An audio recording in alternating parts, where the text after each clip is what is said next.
Que a graça do Senhor Jesus Cristo esteja com cada um de vocês, meus preciosos irmãos, irmã. Que Deus possa sempre ter sobre a direção da sua vida e te instruindo, te orientando, te ensinando como viver, como vencer e como poder tolerar os momentos difíceis da vida. Tem equilíbrio, né? Tem equilíbrio. Aí você ter a grande vitória para que o Salmo 91 cumpre na tua vida. Porque o Salmo 91, ele não é universal. A Bíblia não é universal. Ela é para um determinado povo. Ela é enviada para um determinado povo selecionado, escolhido por Deus. Como a gente vê o Salmo 91, ele fala: aquele que habita no esconderijo do Senhor, a sombra do Onipotente descansa. A sombra do Onipotente é as promessas. As promessas é a sombra. A sombra do Onipotente descansa. Então, mas é para aquele que habita no esconderijo do Altíssimo. E o esconderijo do Altíssimo é Jesus. Que ele diz: o Pai está em mim e eu estou no Pai. Até que Felipe fala em São João 14, mostra o Pai e basta. Há quanto tempo eu estou convosco e não me conheceis, Felipe? Quem vê eu, vê o Pai. Porque a obra que eu faço não é eu que faço, mas é o Pai que está em mim. Aí está mostrando que ele era o esconderijo. Porque ele fala: graça te dou, Pai, Senhor do céu e Senhor da terra, por ocultar essas coisas dos sábios e entendidos e revelar aos pequeninos. Por isso que não é de todos, é dos pequeninos. E revelar aos pequeninos. Os pequeninos é que tem revelação. Mas o sábio entendido, as coisas é oculta deles. Ocultar essas coisas ao sábio entendido e revelar aos pequeninos. Porque ninguém sabe quem é o Pai e ninguém sabe quem é o Filho, a não ser aquele a quem o Pai quer revelar. A não ser aquele a quem o Pai quer revelar. Revelar o quê? Revelar essa união do Pai com o Filho. O Pai é o Espírito Santo e o Filho é o corpo, a carne e o sangue que ele trouxe para nos salvar. O sangue para lavar os nossos pecados e a carne para ser nosso alimento. Aí aquele que está no esconderijo do Altíssimo. Em outro lugar ele fala: na casa do meu pai, a casa do meu pai era ele, tem muitas moradas. Tem muitas moradas. Porque nós moramos junto com o Pai na mesma casa, que essa casa é Jesus. Que ele falou: destruirei esse templo. Esse templo era ele. E em 3 dias levantarei de novo. Quem é que estava falando? É o Pai. Quem estava falando é o Pai, que ia derrubar aquele templo que era o Filho. E em 3 dias ele ia levantar de novo. Agora os fariseus, os escribas, os sacerdotes, com toda a sua santidade e as suas vestes reluzentes, suas vestes, lindas vestes, que Jesus chama ele de tumbo encaiado, que por fora era bonito, mas por dentro estava cheio de coisa estragada. O corpo está bonito, bem vestido, mas a alma está estragada. Então a gente vê que os fariseus, com toda aquela bagagem de santo sacerdote, aquela bagagem de santos intocáveis, os intocáveis, eles não conseguiam ver o Espírito Santo em Jesus, o Pai no Filho, e o Filho no Pai. O Pai no Filho e o Filho no Pai. Ele não conseguia ver. Sendo que a Bíblia, de uma maneira bem clara, o anjo Gabriel tinha revelação, o anjo Gabriel. O anjo Gabriel, ele tinha revelação. Ele falou para José, o que está gerado em José, em Maria, é do Espírito Santo. Então ele tinha revelação. Mas também foi ele que trouxe a notícia. Ele tinha que ter revelação mesmo. Que ali era um trabalho do Espírito Santo, criando Jesus no ventre de Maria. Aí ele falou para José, o que está em Maria é do Espírito Santo, num tema de tomá-la. Que José estava querendo ir embora, pensando que era do homem, o que muita gente faz. Larga a igreja, larga a fé, pensando que aquela obra é do homem, que aquele ensinamento é do homem, e ele não vê que é o Espírito Santo, que José não via, que a obra que estava gerada em Maria era Jesus. José pensava que veio do homem e veio do Espírito Santo. O batismo em nome do Senhor Jesus Cristo veio do homem ou veio do Espírito Santo? Veio do Espírito Santo, Ato 2, quando o Espírito Santo foi derramado, ele inaugura a igreja batizando a igreja em nome do Senhor Jesus Cristo. Ato 2, ali a inauguração da igreja, o Espírito Santo descendo. O Espírito Santo então começa errado? O Espírito Santo já começa errado? Quem começa errado termina errado. Porque o Espírito Santo inaugurou a igreja batizando ela em nome do Senhor Jesus Cristo. Ato 2:38. Depois, quando Felipe, como evangelista, ele foi a Samaria, tanto expulsando o demônio como curando os enfermos, batizando as pessoas que aceitavam em nome do Senhor Jesus Cristo. Ato 8:16. E Ato 19:5, Paulo rebatiza de novo os discípulos de João, porque o discípulo de João batizava para arrependimento e agora o batismo tinha mudado para remissão. Por que João não batizava para remissão, João Batista? Porque o sangue não tinha sido derramado ainda. Quando o discípulo entra, ele já entra com o cordeiro morto, João entra com o cordeiro vivo. Então o batismo de João era para arrependimento. Ele não tinha o sangue. Ele tinha o cordeiro, mas não tinha o sangue. Agora o discípulo tinha o cordeiro e tinha o sangue derramado, então mudou para a remissão. Agora eu estou citando a Bíblia, mas vale Bíblia citada para incrédulo? Vale alguma coisa citar a Bíblia para incrédulo?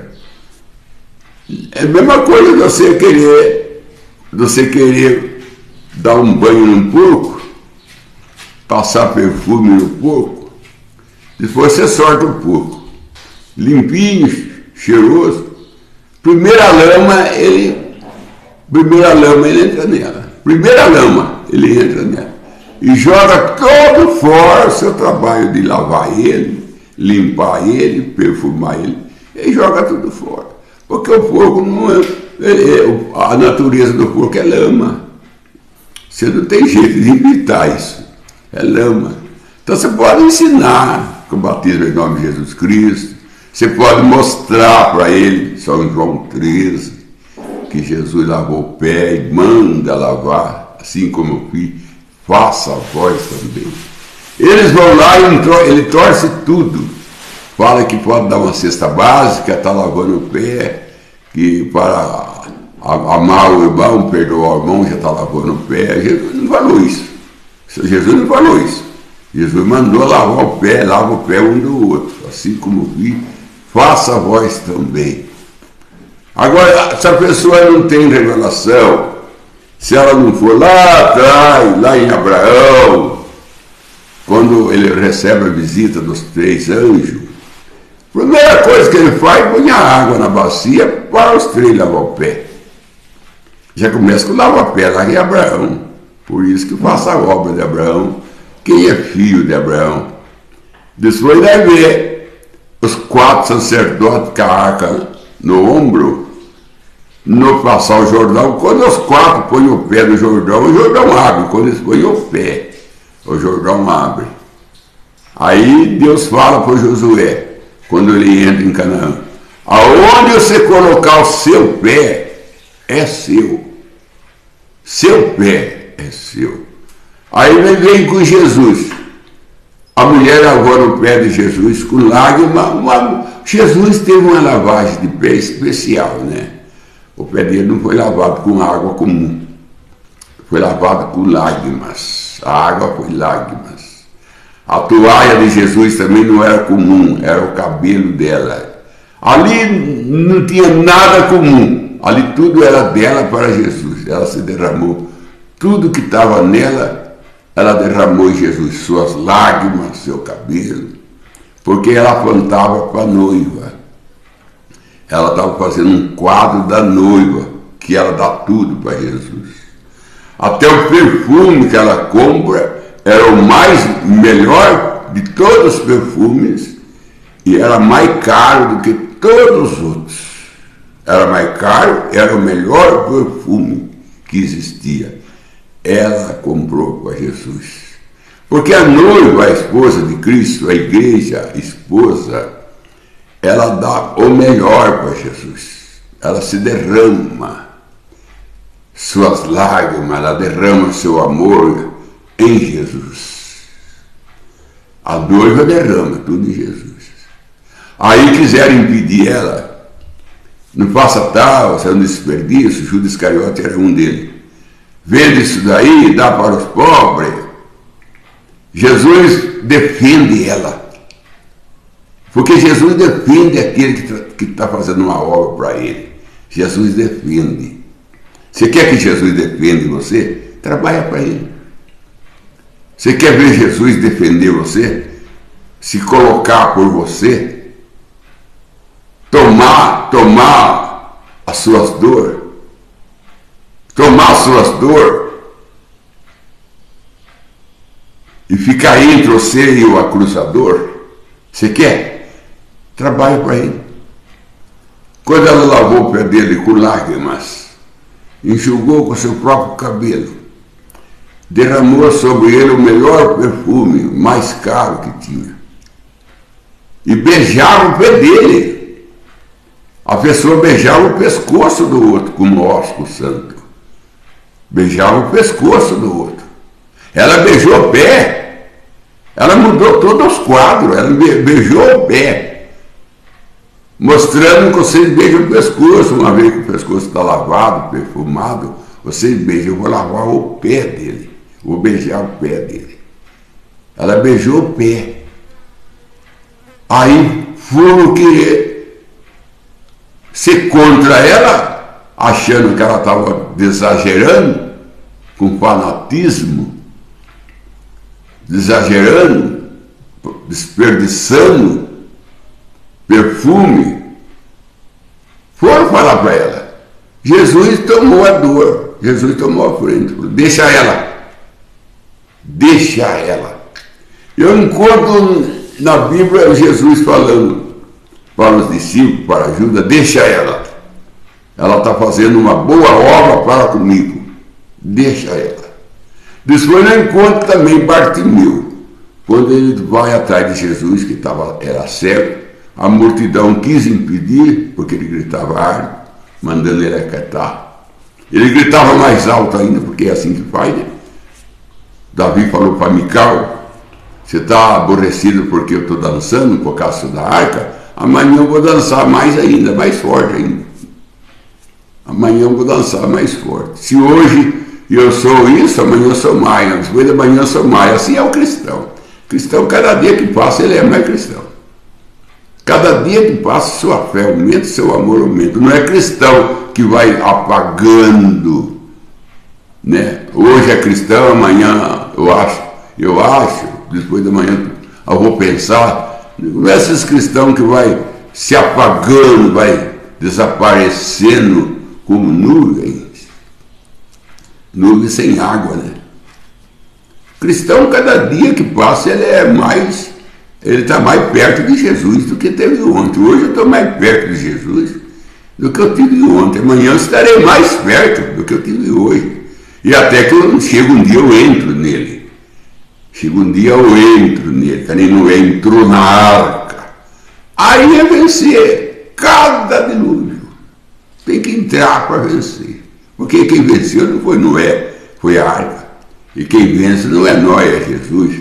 Mas se nós está dentro dele, nós somos vitoriosos através dele. Através dele.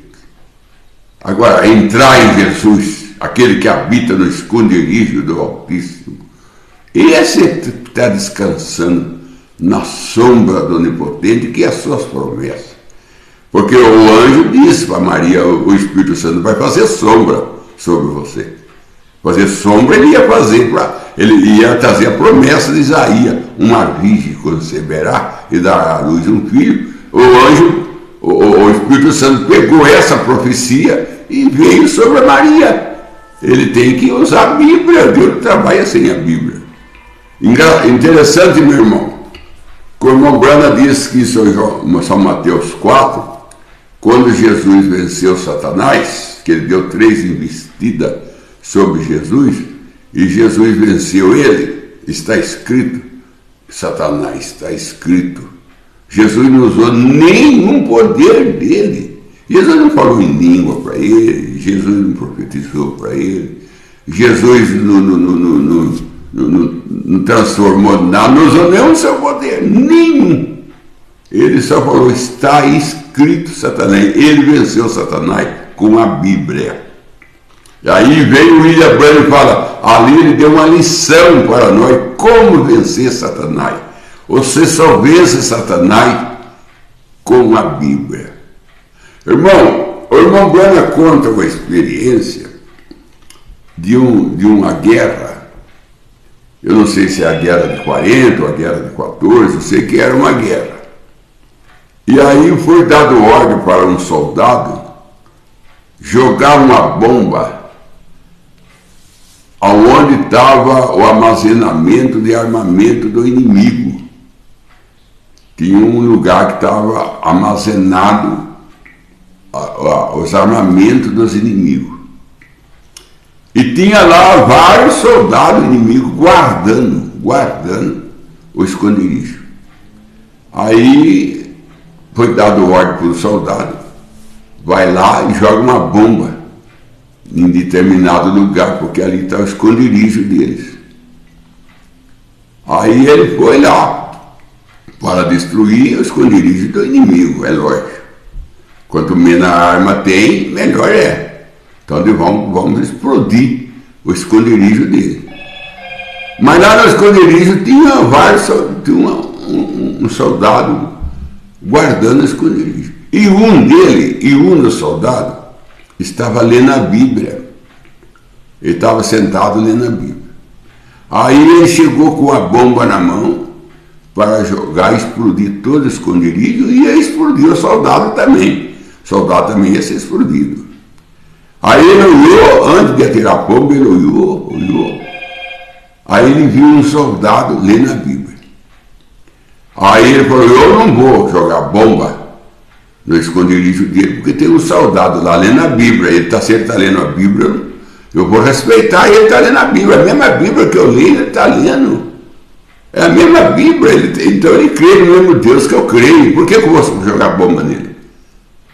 Eu não vou matar um homem lendo Bíblia. Aí ele pegou a bomba e jogou longe. E ela explodiu. Mas não no esconderijo, longe do esconderijo. Eu falei assim, eu sorteei ela só para despertar eles. Só para despertar ele. E em outras palavras, lá no meu exército, ele escutando o barulho da bomba, perto do esconderijo, para ele eu tinha estourado o esconderijo e eu não tinha. Porque ouvi lá o soldado lendo a Bíblia. Você vê o valor que tem de ler a Bíblia. O soldado inimigo respeitou e poupou. E ele poupou o esconderijo, porque viu o soldado inimigo ler a Bíblia. E ele respeitou aquilo. Agora, quando você está lendo a Bíblia, que Satanás vai atacar você está lendo a Bíblia, Deus não permite não, irmão. Deus fala para Satanás, ó, ele está lendo a Bíblia. Não ataca ele não, ele está lendo a Bíblia. Agora você não lê Bíblia, você só tem Bíblia para enfeitar a estante, você só tem Bíblia para fazer enfeite na cabeceira. A Bíblia serve de enfeite. Bíblia não é enfeite. A Bíblia é para nós ler, para adquirir através dela o nosso alimento. E nossa vitória contra Satanás vem através da Bíblia. Jesus venceu Satanás com a Bíblia. Está escrito, Satanás: nem só de pão vive o homem. Está escrito, Satanás: não tenta o Senhor seu Deus. Está escrito, Satanás: só o Senhor adora e só a Ele se serve. 3 ataques e 3 bombas. Agora aquele homem jogou a bomba longe do esconderijo, porque um estava lendo a Bíblia. Agora Jesus não solta longe do esconderijo, não. Ele lança a bomba em cima de Satanás mesmo. E o Bombona disse que ele explodiu Satanás. Jogou Satanás de costas não sei quanto quilômetro. Ele explodiu Satanás quando ele disse: está escrito que nós temos que lavar o pé um do outro. Quem deu a ordem foi o Senhor Jesus Cristo. Assim como eu fiz, faça vós também. Está escrito: arrependei vós, e cada um de vós seja batizado em nome do Senhor Jesus Cristo para a remissão do pecado, e receberei o dom do Espírito Santo. Porque a promessa é para vós, para o vosso filho, e para aqueles que estão longe, e para quanto o nosso Deus chamar. Porque tem que ser chamado para aceitar as coisas de Deus. Tem pessoa que não é chamada. Ela vem por conta própria. Ela não é chamada. Deus nunca passou por ela e falou: ei, você, segue-me. Nunca teve chamada. Nunca foi chamada para o ministério. Nunca foi chamada para ser pastor. Nunca foi chamada para ser evangelista. Nunca foi chamada para ser apóstolo. Nunca foi chamada para ser mestre. É pessoa que ela vem sem ser chamada. Ela entra, como aquele homem entrou lá no céu, sem a roupa de núpcia. E Jesus foi ver a sala, ver os convidados, encontrou aquele homem que não estava vestido com a roupa apropriada para o lugar, porque tem roupa apropriada para determinado lugar. Por exemplo, você não vai no fórum de bermuda, vai.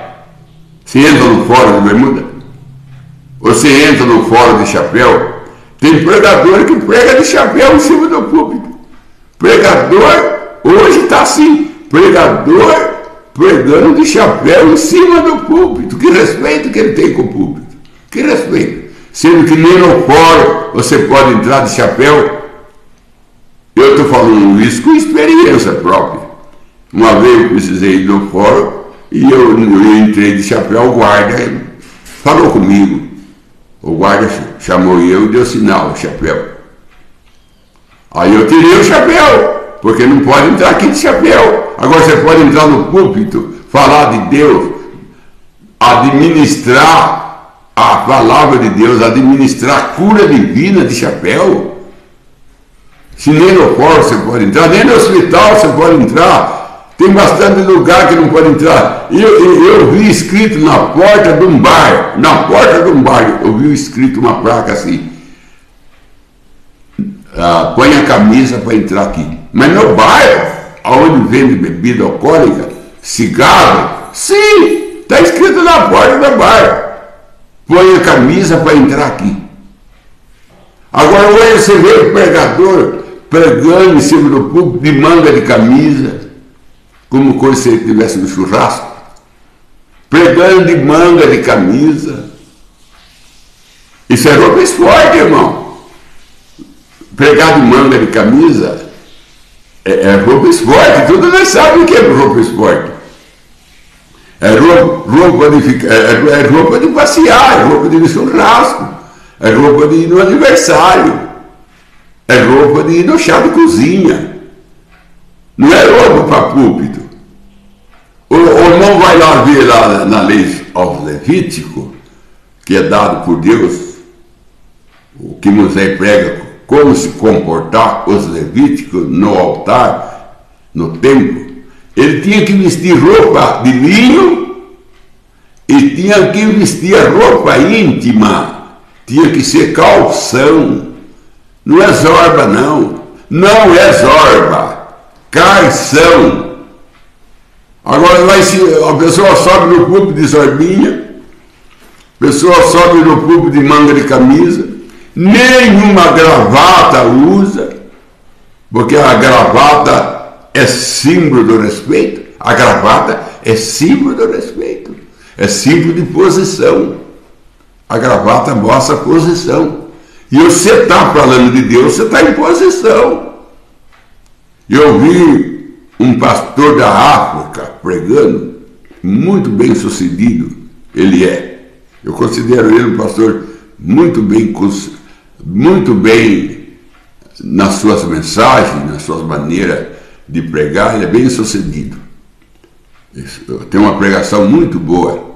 Ele falou assim: não consigo pregar sem gravata, porque para mim a gravata transmite posição. Eu tenho uma posição. A gravata. Todas essas coisas, ela tem seu valor. O paletó tem o seu valor, a gravata tem o seu valor. Agora, manga de camisa. Isso aí é roupa de churrasco, é roupa é roupa social, é roupa que você usa para ir no aniversário. Manga de camisa. Agora, a camisa de meia, que é essa uma que não tem colarinho, é mais esporte, é roupa esporte. É roupa de esporte. Quer que o jogador joga com essas camisas? Vê que a camisa que o jogador joga, a mesma camisa que o jogador joga, eles estão subindo no púlpito. Não tem respeito nenhum com o púlpito. E sendo que Pedro disse assim, o juízo começa na casa de Deus. Quem é a casa de Deus? Não é a igreja, não é nós. E Pedro disse, o juízo começa na casa de Deus. O juízo começa na casa de Deus. Então você vai ver a falta de respeito. Falta de respeito com o púlpito, falta de respeito com a Bíblia, falta de respeito com o povo. Falta de respeito com o povo. E o que está hoje de pregador pregando no púlpito, de manga de camisa, sem gravata, de manga de camisa, num estágio esportivo. O púlpito não é lugar de esporte. O cubo não é, a plataforma não é uma plataforma esportiva. Você vai falar de bola, você vai falar de jogo. Não é. Não é.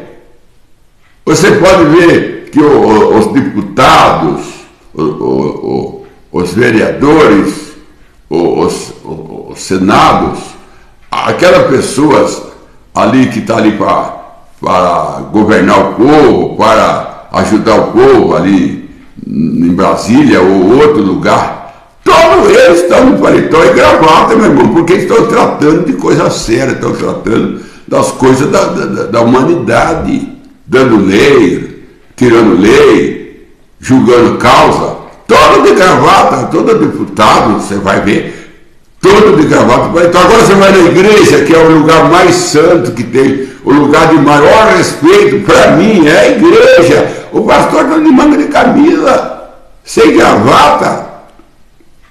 Onde que ele está? Ele está na igreja ou ele está no aniversário? Então tudo isso daí, irmão, faz parte de ser vitorioso ou ser fracassado. Respeito ou sem respeito. Nós temos que respeitar o púlpito. Por isso que o irmão Branda disse, a igreja está fraca porque o púlpito está fraco. O púlpito está fraco e a igreja está fraca. A fraqueza começa no púlpito. Púlpito fraco, igreja fraca. Púlpito sem respeito, porque você já não pode falar que é um púlpito de uma igreja. Conforme você vê o pastor em cima do púlpito, você já não pode falar que é púlpito de uma igreja. Você pode falar que você está no aniversário. Você pode falar que você está numa festa de chá de cozinha, ou chá de panela. Não sei como quer falar isso. É o que mostra. É o que mostra. Agora, Deus pede respeito. O Mombano prega uma mensagem com esse nome, respeito.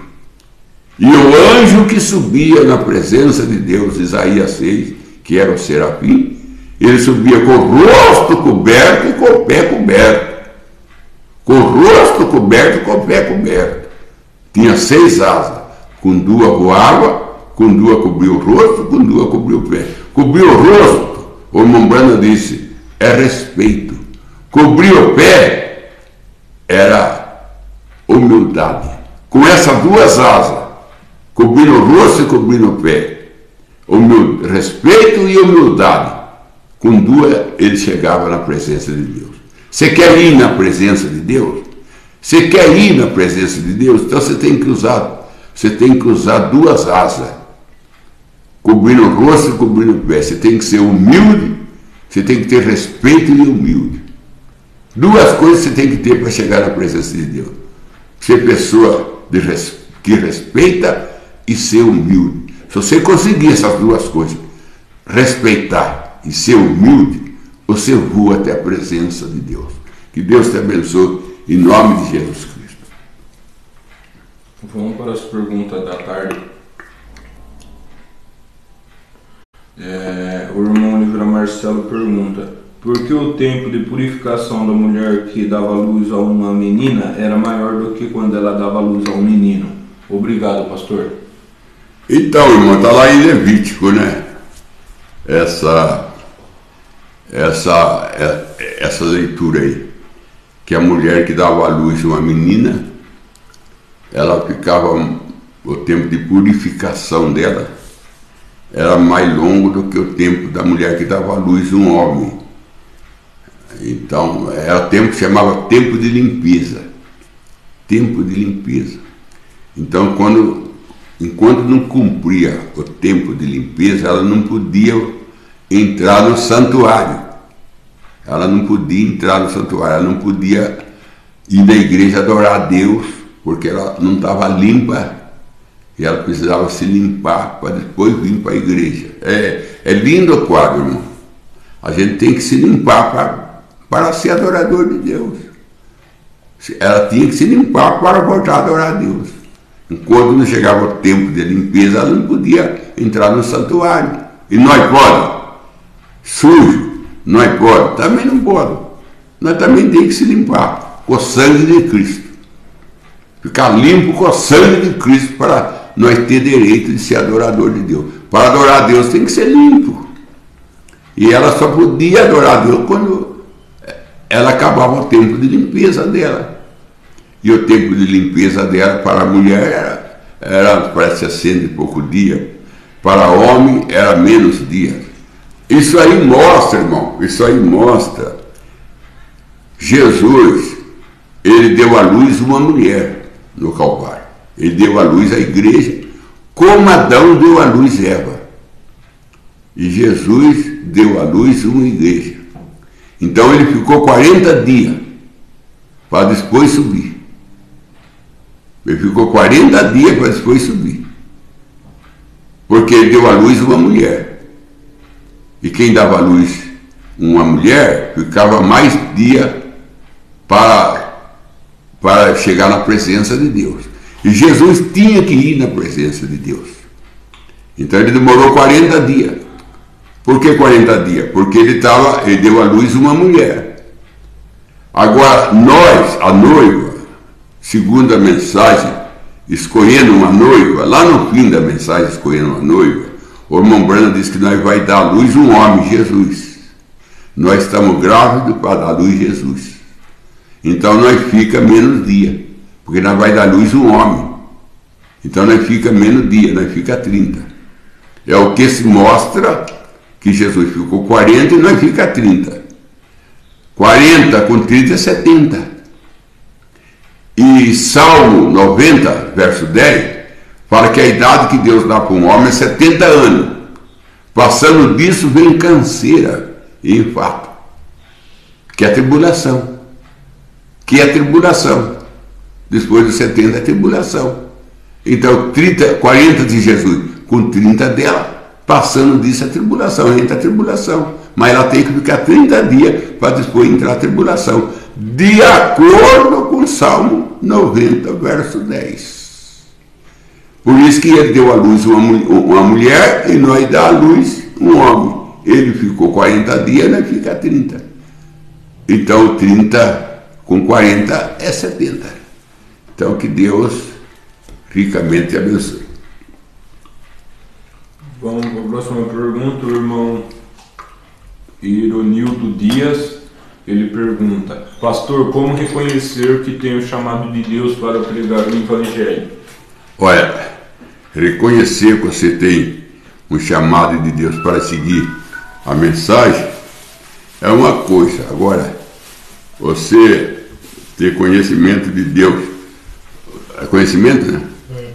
Para pregar um chamado de Deus para pregar o Evangelho, você tem um chamado. Irmão, para começar, há algo dentro de você que incendeia a sua alma, aquele desejo ardente dentro de você, e você não tem paz. É a mesma coisa de uma mulher grávida. Ela só sente feliz, liberta, quando dá à luz o nenê. E você tem dentro de você essa chama, esse desejo de pregar o Evangelho. Isso é um sinal que você tem uma chamada.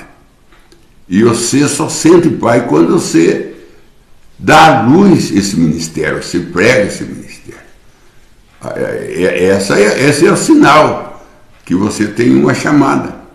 É o desejo que você tem de pregar. E você não mede esforço, você não mede canseira. A canseira, o esforço, a distância, se torna nada em vista do desejo que você tem de pregar o Evangelho. Tudo isso é superado, porque o desejo que você tem de pregar o Evangelho se torna maior, e o maior vence o menor. Então não é nada canseira, não é nada distância, não é nada circunstância, desde quando você tem uma chamada de Deus. Porque o irmão Branham diz assim: aquele que Deus chama, ele enquipa. Aquele que Deus chama, ele enquipa. O que é enquipar?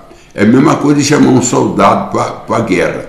O exército, ele enquipa o soldado. Ele dá a bolsa para o soldado, ele dá o uniforme para o soldado, ele dá o coturno para o soldado, ele dá o capacete para o soldado. O exército, ele dá tudo que o soldado precisa para guerrear. É o exército que dá, porque o exército chamou ele para ser um guerreiro. Então o exército é responsável por equipar ele. E se Jesus chamou você, o sinal é que ele está equipando você. Ele está ponhando em você o capacete da salvação, ele está ponhando em você a farda de Jesus. Você usa uma farda. E quem é que dá autoridade para você? É a farda. Você vê um homem sem farda, ele não prende ninguém. Um policial rodoviário, ele não para o caminhão se ele não tiver farda. O que dá autoridade para o soldado rodoviário? Para um carro, para um caminhão, é a farda. Então, você é chamado e Deus vai dar uma farda para você. E essa farda é que vai dar autorização para você parar qualquer problema, qualquer demônio, qualquer enfermidade. Você dá com a mão, tem que parar, porque você tem uma farda. E essa farda dá autoridade para você. Então, por isso que o apóstolo Paulo disse: vestir do armamento de Deus, ponhar o evangelho da salvação, o capacete, ponhar a farda. E todos os soldados que Deus chama para o seu trabalho é apartado do negócio dessa vida. Aí você vai viver uma vida para o exército. Você vai viver uma vida para a luta, para a guerra. Aí vai longe de pai, longe de mãe, longe de esposa, longe do lar, porque você vai para a guerra. Você está em guerra. Se Deus chama você para ser um pregador, Deus chama você para a guerra. E você vai ter cicatriz, você vai ter machucado, vão te machucar, você vai ter cicatriz, às vezes perde braço, mas você está na guerra. Então, tudo que Deus chama de Simão Bueno, Deus equipa ele, como o exército chama um soldado, equipa o soldado para mandar para a guerra. Ele não manda o soldado para a guerra sem treinar esse soldado e sem dar para esse soldado munição, sem dar para esse soldado armamento, sem dar para esse soldado uma farda. Como vai saber que ele é soldado se não usa farda? Como vai saber que você é chamado se você não tem uma farda? Então, quando Deus te chama, ele te equipa. E você vai, mas como é que eu sei que eu sou equipado? Olha, você lê a Bíblia, você lê a mensagem, e você sente aquele desejo de pregar, aquele desejo de lutar. Deus está revestindo você, ponhando uma farda em você, um capacete, um coturno. Você vai pisar em lugar espinhoso, mas você está equipado. Você tá equipado para vencer. Você é um guerreiro, você não mede distância. Isso aí é sinal que é um chamado de Deus. Deus te abençoe. Vamos para os pedidos de oração da tarde, então. Joel William pede oração a seu favor, família. De oração ao seu tio. Irmã Dirce pede oração a seu favor e sua família. Benedita Nitz pede oração a seu favor e sua família. O irmão Isal da Costa pede oração a seu favor e sua família e por mais do Espírito Santo. A irmã Dulce pede oração a sua família. A irmã Marinês Gonçalves pede oração a seu favor e a sua família. O irmão Oliveira Marcelo pede mais do Espírito Santo. Oração aos seus queridos irmãos na fé. Oração ao seu pastor Verbo Cordeiro e sua família. O irmão Aparecido Castro pede oração à sua empresa. E o irmão Marcos Geraldo pede oração a seu favor e sua família. E eu ia pedir para os irmãos, se vocês puderem, vocês façam com que essa mensagem ela anda mais do que ela tem andado. Porque talvez eu possa chegar até você, mas você pode dar continuação para ela, ponhando ela no seu grupo, ponhando ela no seu Face. Se você tem um canal, você coloca ela no seu canal. Isso aí o que você está fazendo? Você está levando para frente a mensagem, porque Jesus disse, um trabalha e o outro entra no seu trabalho. Ele disse isso lá no Evangelho de São João. Um trabalha e o outro entra no seu trabalho. Então a gente, até um pedaço a gente vai, mas dali para frente tem que ter outro para dar continuação. E eu sei essa pessoa, que até você chega, mas você não para em você, não deixa parar em você. Você leva essa mensagem a outro, põe no seu grupo, põe na sua página, esparrama essa mensagem. Se você ganhar uma alma que eu ganhei, eu estava ouvindo um palestrista dando uma palestra, parece que foi ontem, um palestrista dando uma palestra aí no Face, e ele falou assim, de todos vocês que eu estou conversando aqui, ele levou uns 40 minutos para dar palestra, em todos vocês que eu estou conversando aqui, se um de vocês entendeu, e se um de vocês vão levar a sério isso, já valeu o meu tempo.